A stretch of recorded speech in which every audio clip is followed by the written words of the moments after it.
Buonasera, è con noi oggi Riccardo Casamassima, che è il presidente dell'associazione Genitori e Ragazzi Disabili. E allora andiamo subito a chiedere a Riccardo come è nata questa associazione, cosa rappresenta, di dove siete. Allora, l'associazione è nata a Faenza, comunque copre un territorio, diciamo, Faenza limitrofi, ma in ambito quasi provinciale, fino ai confini con Lugo e Ravenna, e non abbiamo mai chiuso la porta a nessuno, quindi in realtà chiunque potrebbe farne parte. È nata nel 2004 da un gruppo di genitori, quindi una sorta di gruppo di mutuo aiuto, genitori con ragazzi con sindrome di Down. È nata, eravamo un piccolo gruppo, abbiamo cominciato come tutte le piccole associazioni quando nascono, quindi l'unione fa la forza, ci si dà una mano, si condivide, ci si scambia, problemi, le idee. Problemi.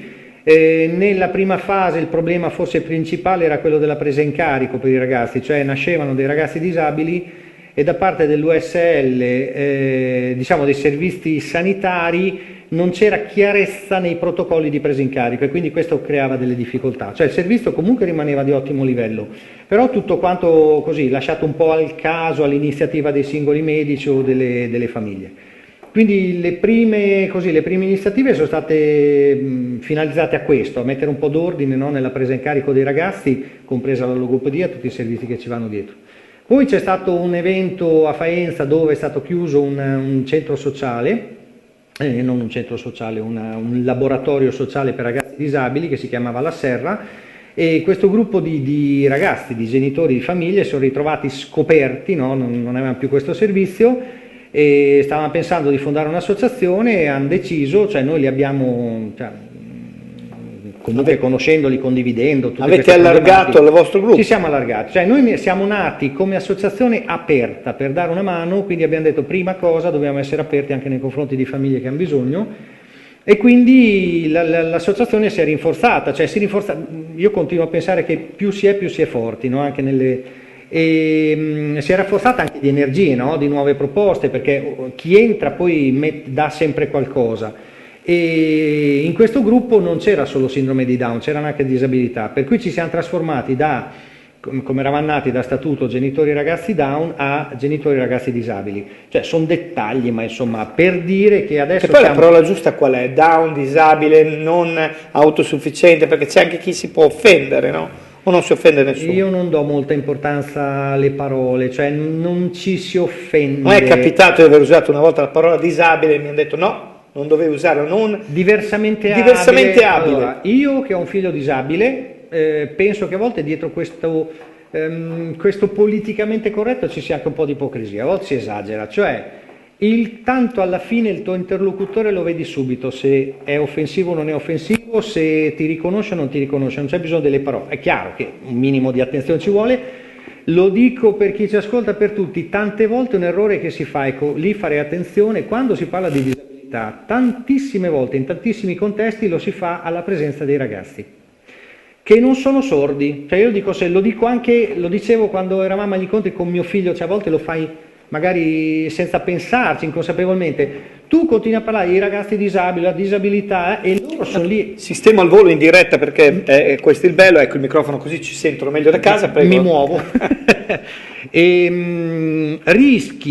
Rischi non di offendere, ma di far del male senza volerlo ai ragazzi perché ti stanno ascoltando e a differenza di quello che tanti pensano, questi ragazzi disabili, già dalla sindrome di Down a qualsiasi tipo di disabilità, in realtà ci sentono benissimo e capiscono perfettamente e sono perfettamente consapevoli dei loro limiti, delle loro potenzialità, delle loro disabilità e quindi bisogna stare attenti lì. Quindi più che le parole è l'atteggiamento. Devo dire che secondo me, non so se è il nostro territorio, se è la nostra realtà, se è il contesto italiano, se è la nostra cultura, non lo so, però devo dire che l'impressione che ho è che spesso e volentieri la gente sia quasi più avanti, cioè la gente comune nei confronti della disabilità sia a volte molto più avanti rispetto alle istituzioni o perlomeno ci sia un'accettazione della disabilità molto più consapevoli di quello che si pensa, quindi questo va riconosciuto alla gente, a chi ci ascolta. Quanti sono questi ragazzi che fanno parte del vostro gruppo dei genitori? Noi ne abbiamo indicativamente una ventina, poi magari a volte fai fatica a fare il numero, no? Perché noi dedichiamo il tempo a fare le attività e un po' meno magari all'amministrazione. Allora tu tutti gli anni, per fare il conto di quanti ne hai, dovresti andare a vedere le schedine di chi si è registrato, iscritto e ha fatto la tesserina. Grossolanamente una ventina, cioè una ventina con un'età che va dai 4-5 anni in questo momento fino a ragazzi che ne hanno 40. E avete nel tempo costruito anche un qualcosa in più, da poco, no? Esiste? Cioè noi di cose in più ne abbiamo costruite tante, quindi faccio fatica a rispondere.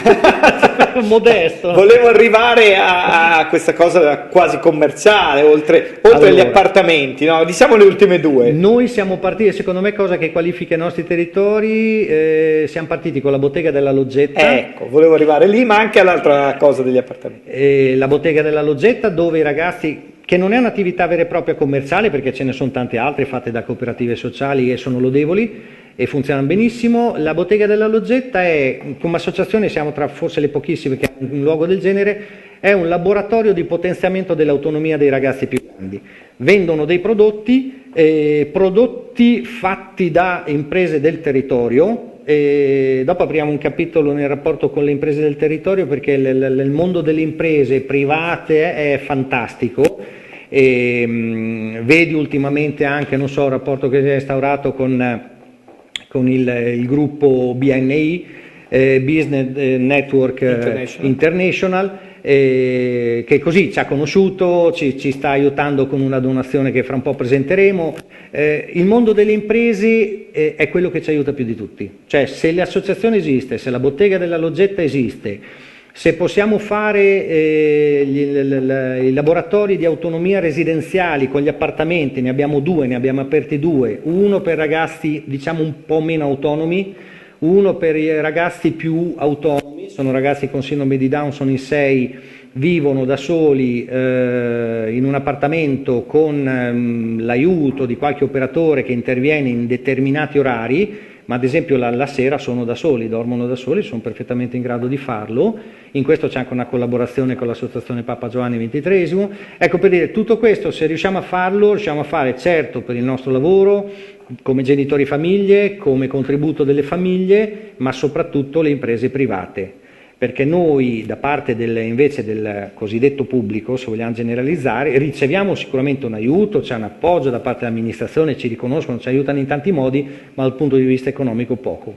Cioè sono le imprese del territorio che tengono vivo la risposta ai bisogni sociali dei nostri territori. Quindi grazie agli imprenditori. Questo passaggio, naturalmente non possiamo parlare di tutto, però è molto interessante anche questi appartamenti dedicati ai ragazzi dove sono in autonomia. Cosa fanno esattamente in sintesi le imprese? È un beneficio, prima è stato citato il BNI, una donazione o anche quel discorso dei prodotti, di mettere a disposizione dei prodotti per voi, allora, di integrare qualche ragazzo nel mondo del lavoro? Qual è il passaggio che poi voi chiedete? Sono tanti passaggi, ci sono delle imprese locali a chilometro zero che vendono, cioè commercializzano i loro prodotti tramite la bottega della Loggetta a un prezzo diciamo calmierato, vantaggioso, e quindi si crea anche questo network positivo dove noi comunque vendiamo prodotti a chilometro zero del territorio di altissima qualità.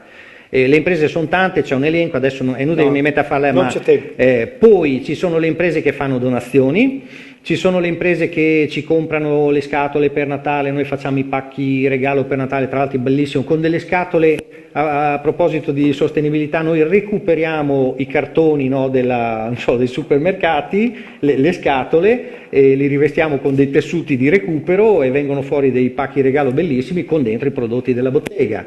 Gli imprenditori sono quelli che ti regalano l'arredo per l'appartamento, ecco, il mondo delle imprese è molto più vario, sì. E vi sostenete con questo? Sì.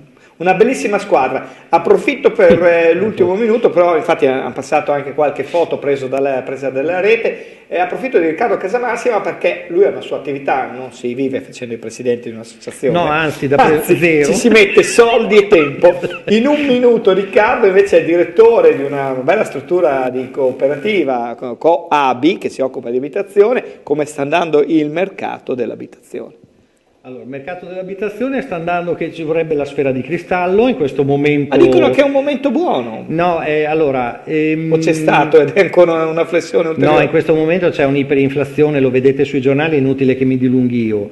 Quello che noi osserviamo è che c'è una grandissima domanda di alloggi, però di alloggi a costi sostenibili, accessibili. La nostra preoccupazione è che in questo momento la risposta praticamente non c'è.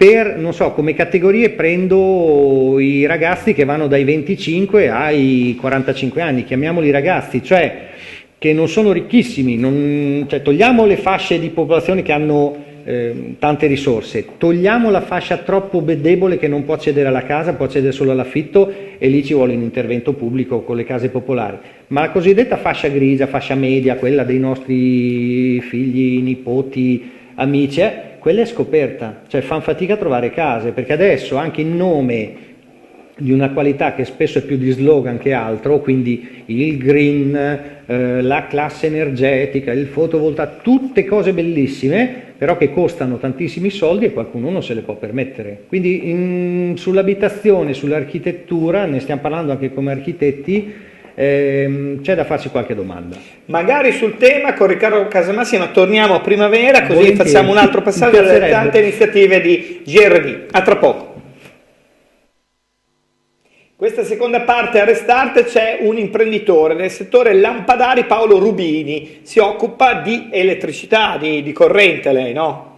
Assolutamente no, mi occupo di lampadari. Di lampadari. Lei vende i lampadari, giusto? Lampadari, produco lampadari, restauro lampadari. Però a parte parlare naturalmente di quello più bello, quello meno bello, l'interesse oggi è nell'economicità, perché il prezzo dell'energia è terribile, no? Sì, Notizie degli ultimi giorni, Draghi che deve intervenire per abbassare le bollette, no? Ma parlano miliardi di euro per poter calmierare la bolletta. Lei cosa consiglia? Noi consigliamo illuminazioni a LED, consigliamo sempre di rivalutare gli oggetti esistenti, quindi di rivalorizzare quello che si ha, anche perché purtroppo con il costo delle materie prime, con il costo delle energie e di tutto quello che ne consegue, piuttosto che spendere soldi per cose anche inutili, è molto meglio recuperare quello che è esistente, anche perché va di moda il vintage, va di moda un certo stile di recupero, e quindi a questo punto la cosa più valida dal punto di vista economico è proprio quella del recuperare gli oggetti esistenti trasformandoli a LED. Una volta andava di moda, mi viene in mente la cucina, il neon. Mi ricordo naturalmente anche lampadine semplici, poi fra l'altro la regia si fa passare, immagino, delle bellissime immagini della sua struttura. Le dicevo, molto era nel fascino, e poi la lampadina che consuma. Oggi il consiglio potrebbe essere proprio: rivalutate ogni vostro lampadario per risparmiare. Certo, ma anche non nostro, cioè nel senso che noi recuperiamo di tutto, anche perché recuperando si apre un mondo, che è il mondo dell'arte, il mondo del recupero delle vetrerie anche dei primi dell'Ottocento, del Novecento, insomma si trovano oggetti meravigliosi che obiettivamente è un peccato doverli cestinare per poi andare a comprare oggetti di produzioni attuali che sono insomma leggermente più scarse. La produzione dei lampadari italiana, estera, si trova di tutto? Ci sono differenze? La produzione italiana è leggermente in crisi proprio per colpa dei costi, quindi molti imprenditori italiani si sono rivolti prima ai mercati esteri dell'est e poi adesso attualmente dalla Cina, e quindi tutto il materiale che si importa toglie la nostra manualità, toglie la nostra abilità nel poter produrre oggetti di illuminazione. Chiaramente è un mondo che proprio per colpa di questi costi attuali si sta un po' ritornando alla produzione in Italia, quindi anche gli imprenditori stanno finalmente concependo la possibilità di recuperare le produzioni fatte in Italia. Quanto è importante oggi il design in un lampadario, in una situazione di illuminazione di una sala che va anche molto di moda da terra, no? Sì, è fondamentale, fondamentale. Il design è praticamente... Più che la luce prodotta quasi. Ma allora, il discorso del LED come utilizzo che ha migliaia di soluzioni, quindi è versatile sotto tutti i punti di vista, ha proprio questa capacità di poter essere inserito in piantane, in lampadari, in plafoniere, e noi riusciamo a utilizzare queste strip LED di ultima generazione o di lampadine a LED a filamento con silice, insomma, utilizziamo schede integrate e facciamo le modifiche su tutti questi oggetti che anche datati, anche di aziende molto importanti italiane, quindi con grossi marchi. Ecco, noi cerchiamo di recuperare questi oggetti. Quindi va di moda anche il colore, noi siamo in uno studio naturalmente colorato. L'RGB è una delle fonti adesso ultimamente più richieste, perché si utilizzano questi colori per valorizzare certi angoli di casa, quindi questo diventa un aspetto un pochino più architettonico comunque. Però a me viene sempre in mente, quando vedo luci colorate, come abbiamo anche nei nostri studi, la promozione delle famose SPY, centri benessere, che usano la cromoterapia. Esiste la cromoterapia? Esiste, certo. E si può fare anche a casa, in sala, con la propria... anche a casa, si fa abitualmente nei locali doccia, nelle docce per esempio, o in certi ambienti dove si cerca di costruire un ambiente di relax, che può essere anche una sala, un piccolo studio, un'area vicino alla televisione. Certo, si utilizzano lampadine. E dà veramente rilassamento. E lei provi. Paolo è molto simpatico. Torniamo alla prima domanda, che è quella che sicuramente i nostri telespettatori attendono una chiara risposta di più. Se io ho un'abitazione negli anni 90, 95, anche 2000, voglio cambiare l'illuminazione per passare al LED, quanto posso effettivamente risparmiare nella bolletta in un anno? Esageratamente, perché se noi consideriamo che negli anni 90 andavano di moda le alogene, lampadine estremamente costose e di consumo alto, passare al LED vuol dire consumare 10 volte meno e ottenere delle rese eccezionali. Ultimamente poi abbiamo dei prodotti veramente validi, quindi ci sono aziende che producono LED integrati o strip LED che sono effettivamente molto valide. Oggi esiste anche una figura che collabora, immagino, con lei come imprenditore, che è l'interior design. Sì, è importante anche affidarsi in un momento, non dico di ristrutturazione dell'abitazione per cambiare 2 luci e un divano, ma nel momento di una vera ristrutturazione o di un acquisto casa, alla persona che sa scegliere i punti luce. O lo fate anche voi come imprenditori e azienda? Allora, questo è scabroso come argomento. Lo so. Perché dire che ci sostituiamo a un interior design o un architetto o un redattore va contro alla mia clientela, perché noi trattiamo e vendiamo ad architetti. È chiaro che quando un cliente però chiede un consiglio, oramai l'esperienza ci porta a dare un consiglio per i prodotti che esistono, direi abbastanza centrato. Questo sì, credo sia normale, come chi vende l'elettrodomestico. Comunque l'architetto spiega, anche se non è elettricista, no? L'architetto ha sempre un quid in più. Una cosa in Devo essere sincero, noi siamo molto umili e arriviamo fino a un certo punto. Se la clientela si fa accompagnare da un architetto è veramente valida. Un altro ragionamento che va molto è l'illuminazione in esterno. Lei cosa consiglia? Che valutare l'illuminazione esterna, specialmente in questi periodi dove certe zone non sono molto illuminate e possono anche diventare pericolose.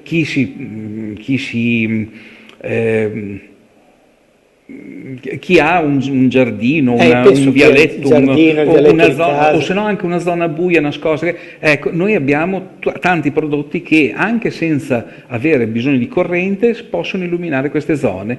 È una possibilità che è nata da poco, queste lampade a batteria o ricaricabili che possono veramente essere utilizzate. Che si accendono a si accende buio. col crepuscolare, Col crepuscolare. sì, quindi Che alcune vanno anche a energia solare, hanno anche i mini sì, pannelli. hanno anche i pannelli con le batterie, quindi possono Sono funzionanti. Che vita hanno quelle con i mini pannelli? una discreta vita, perché abbiamo già fatto diversi lavori da qualche anno, quindi contestazioni non ce ne sono, anzi ci sono clienti soddisfatti, quindi io sono Paolo, in felice. conclusione le faccio forse la domanda più antipatica, no? Oltre a quella di prima dell'interior design. Come sta andando, un po' me l'ha detto dal punto di vista dei produttori, come sta andando il mercato dal punto di vista suo, dell'imprenditore che commercia anche lampadari? Com'è la situazione? La situazione Guarda, ho fatto la stessa domanda all'ospite prima sul settore della casa perché era un architetto. Ecco, il mio settore la mia situazione è anomala, nel senso che io non sono mai stato così felice come in questo periodo. Io sono anomalo, sono anomalo. Solo lei, quindi lei dice il settore non va bene, però almeno noi lavoriamo.